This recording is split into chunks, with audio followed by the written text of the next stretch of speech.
Yo suelo despedirme siempre con los cuentos de las colectividades.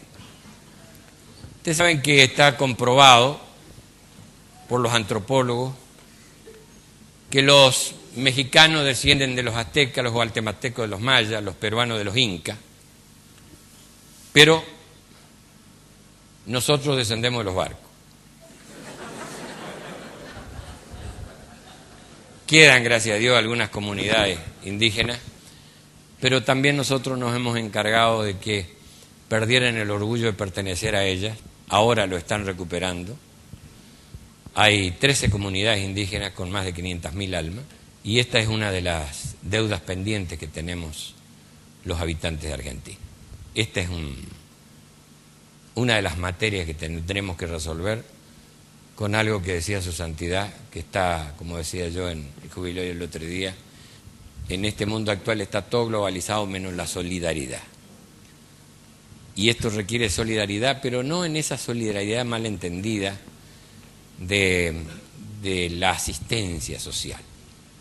O como algunos dicen, los tenemos que integrar, pero los quieren integrar para borrarlos como cultura.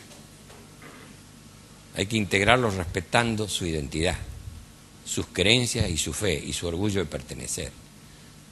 Yo suelo hablar mucho con mis paisanos, con los chaqueños, los huichí, los tobas, los mocovíes.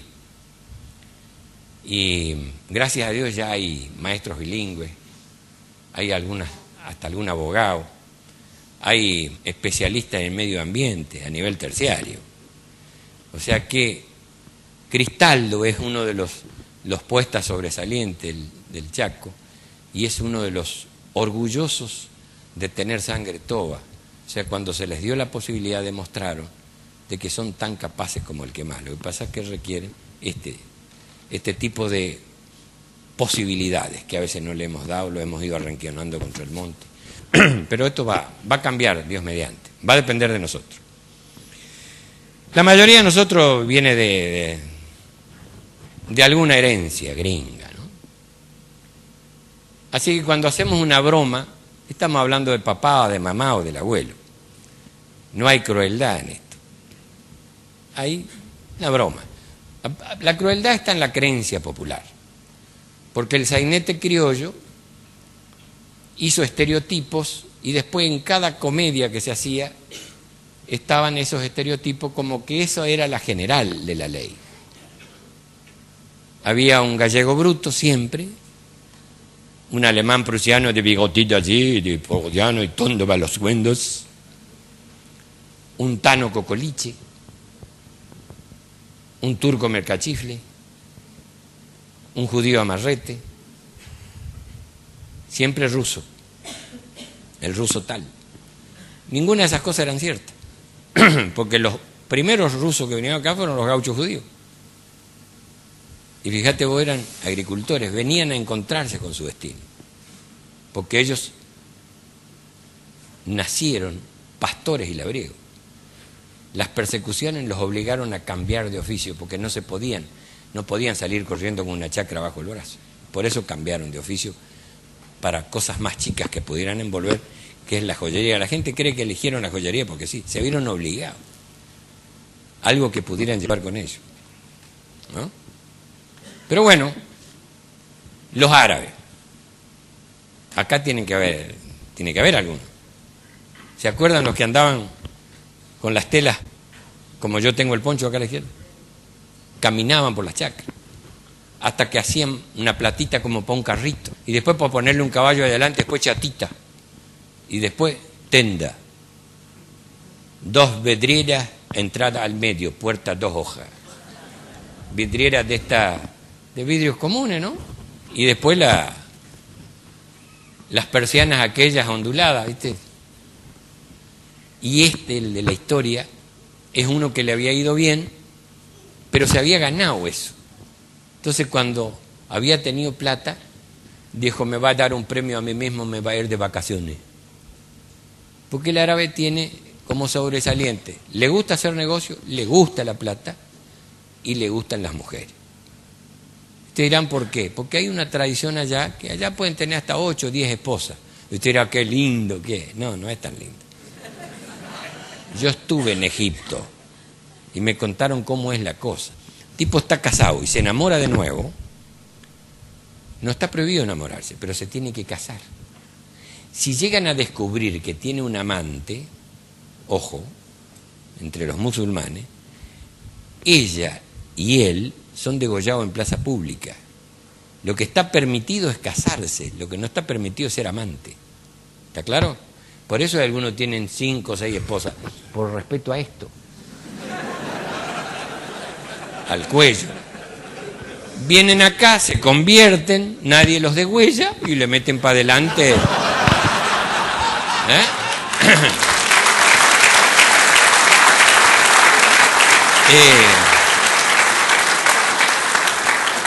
Este dice, me va a regalar una vacación para mí. Que esto nos ha pasado a muchos de nosotros, que éramos unos secos, hasta que pudimos hacer las primeras vacaciones. ¿Sabe cuáles eran mis vacaciones en mi pueblo? Yo arreglaba cocina, lavarropa, esas cosas, en una empresa muy grande, y me iba de vacaciones y me venía a parar a la hora de la entrada de los otros para ver lo que entraban y yo me iba. Pues no tenía ni, como me dijo un amigo de Santiago, le preguntaba, ¿dónde te va a ir de vacaciones? ¿Qué me voy a ir si no tengo ni para quedarme?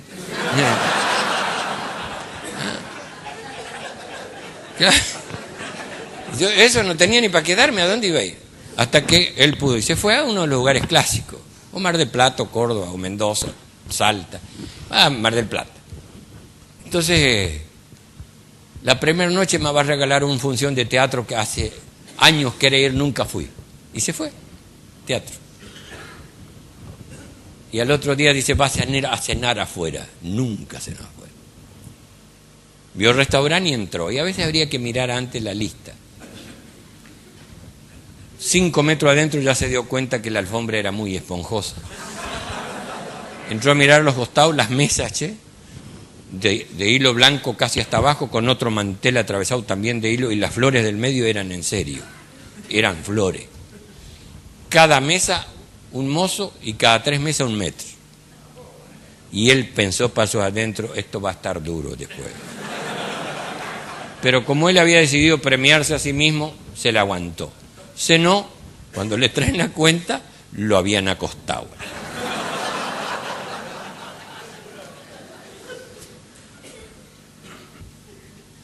Pagó y le dice, señor, el restaurante tiene gerente, tiene dueño.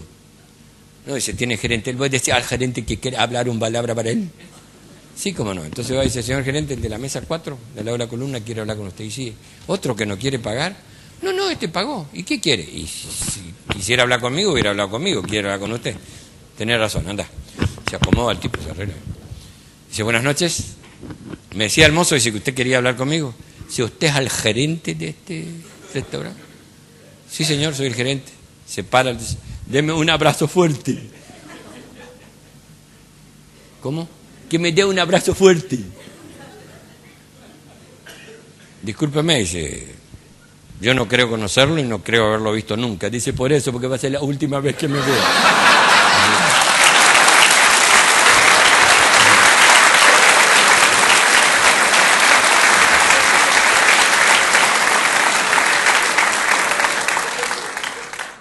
Cada vez que van a contar un cuento de amarrete, ¿a quién le echa la culpa?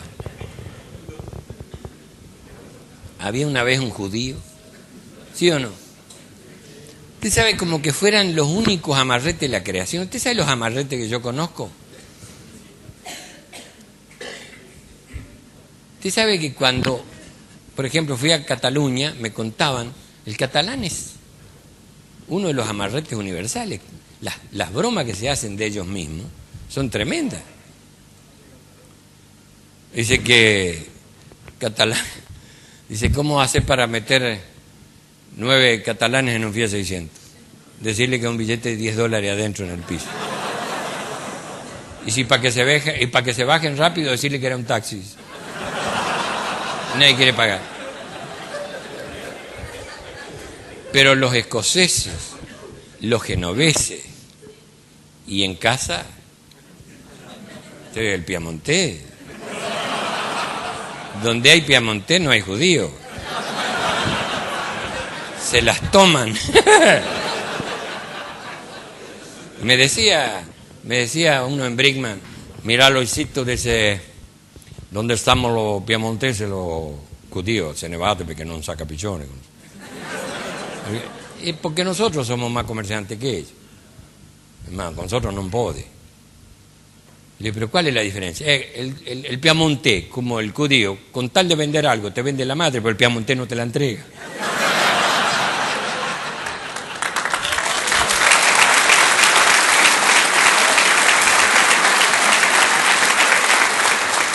Y yo cuando ando en zonas que no son de piamonteses les explico a la gente, ¿cómo les podría explicar para que me entiendan lo que es el...? Porque el piamontés no es un tipo que es amarrete, pero es cuidadoso con él. Él cobra su cosecha, su producción lechera, lo que sea, y guarda. Cuando tiene que pagar, paga, pero el otro sufre. ¿No? Y cuando sacan los billetes, los próceres de los billetes del piamontés salen con los ojos así. Porque no ven el sol seguido. Los ojitos cerrados, así.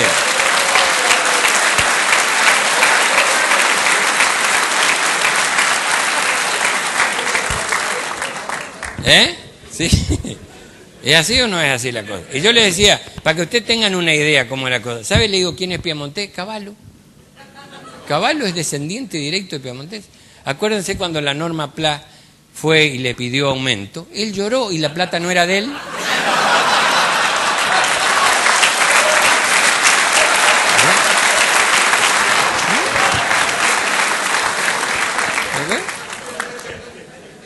De cualquier manera, el judío es un tipo que asume las bromas que se hacen de él. Y en el mismo Israel, cuando yo fui a actuar a Israel, me decía uno de los que me llevaba, dice, Luisito, porque era de la diáspora europea, así que hablaba yiddish, que es lo que inventaron los judíos de Europa en la diáspora para entenderse entre ellos sin que el resto les entendiera. Como los ladinos, que le dicen ladino y creen que porque es un tipo muy ladino. No, ladino era porque hablaban de lado. Fuera de broma, en España, para que no los entendieran el resto de los españoles, los judíos de España, y hoy se habla ladino en Israel. Hay una emisora que transmite 15 minutos diarios, no sé cuánto ahora, pero cuando yo fui, en el año 84, transmitían y hablaban, disfrutaremos de una fermosa tarde. Hablan el antiguo español, el de Cervantes. Entonces me decía, Luisito, dice, aquí no sabe, dice cómo disolvemos las manifestaciones acá en Israel. Digo, igual que en Argentina, con la policía y con gases lacrimógenos, no, con la policía sí, pero largamos la policía con alcancía, no queda nadie.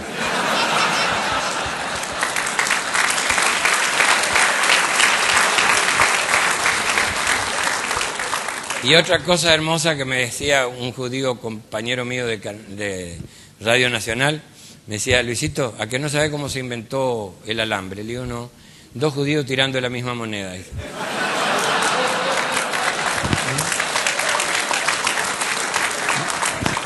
Eso es tener sentido del humor.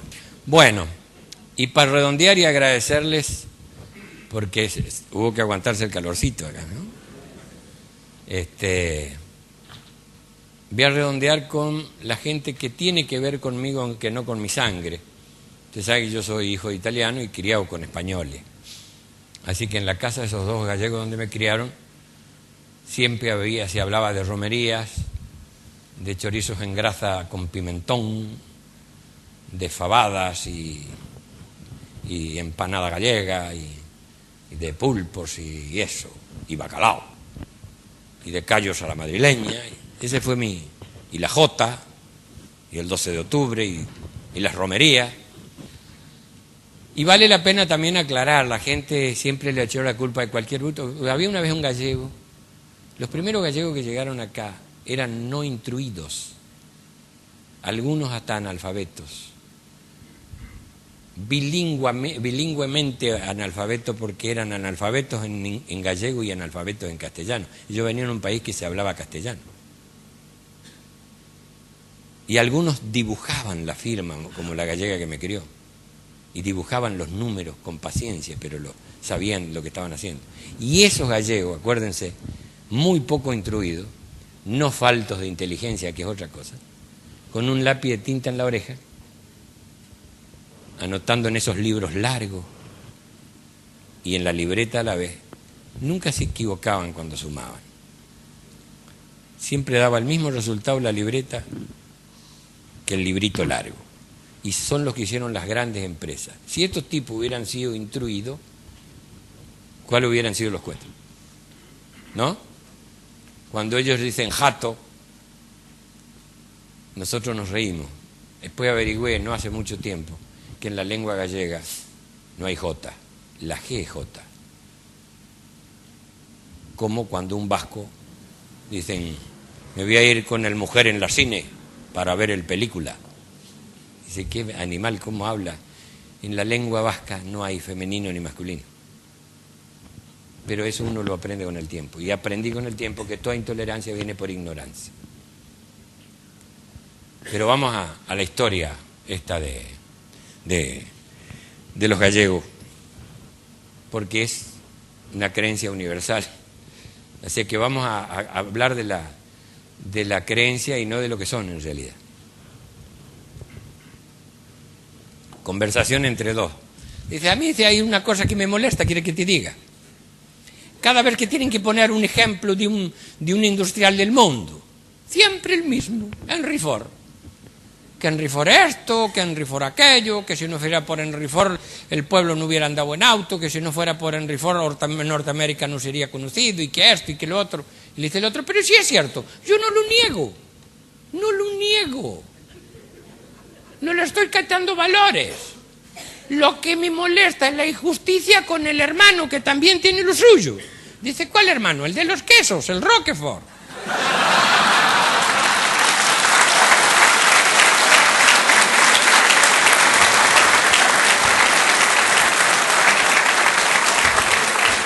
Bueno,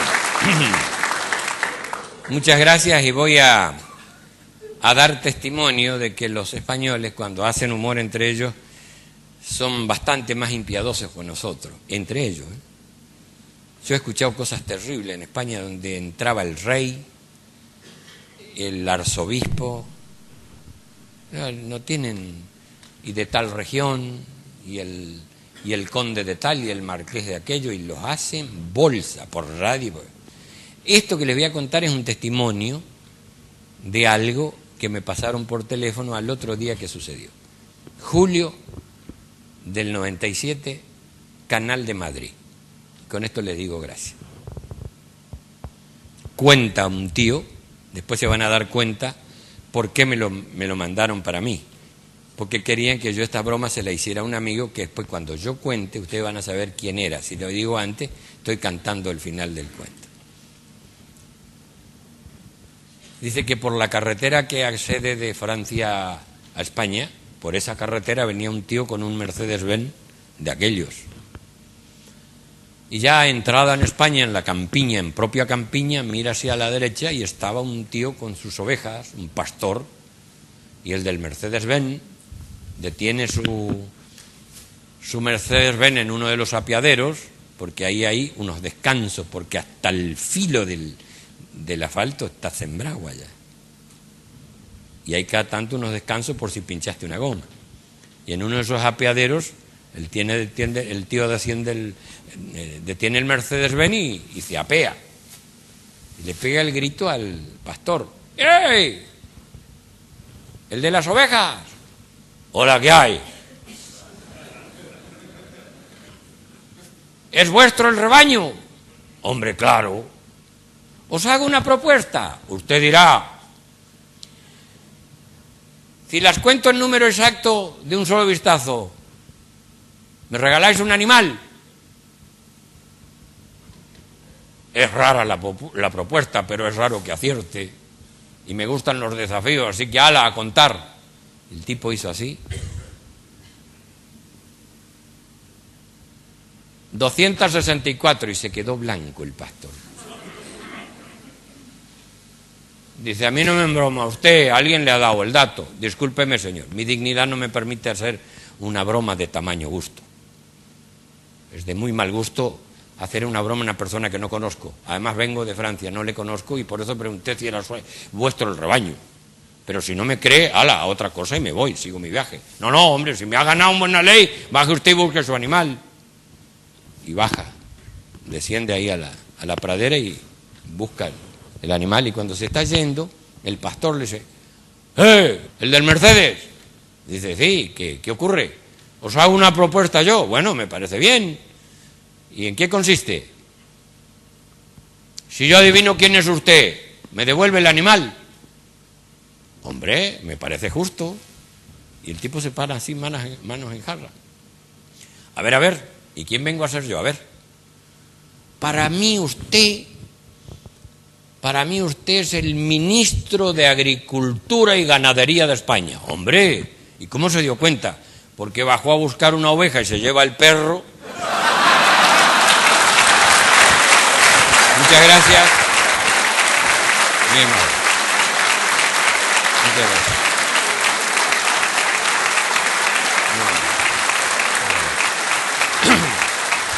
Gracias.